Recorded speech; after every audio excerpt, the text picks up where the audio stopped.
ভারতের বিপক্ষে আন্তর্জাতিক ফুটবলে লাল সবুজের জার্সিতে অভিষেক। আন্তর্জাতিক বিরতি শেষেই ফের গায়ে চাপালেন শেফিল্ডের লাল সাদা জার্সিটা। শেফিল্ডে ফিরেই হামজা যেন আগের মতোই নিখুঁত। কভেন্ট্রি সিটির বিপক্ষে হামজা ছিলেন দুর্দান্ত।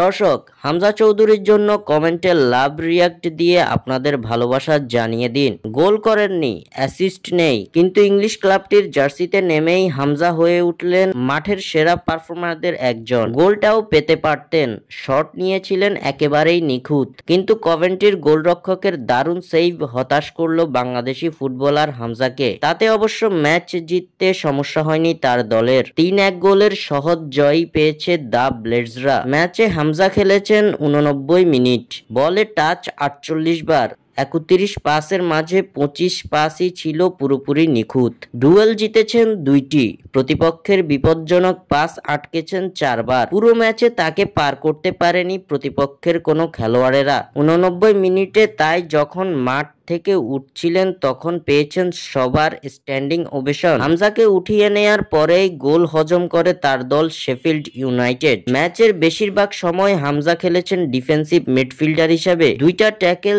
৪টা ইন্টারসেপশন, ১টা ব্লক, ৩টা রিকভারির পাশাপাশি ফাইনাল থার্ডে ৩বার বল পাস দেন হামজা। দলের জয়ে গোল অ্যাসিস্ট না করেও হামজা ছিলেন গুরুত্বপূর্ণ অংশ। স্বাক্ষর থেকে সাদবিন ইসলাম।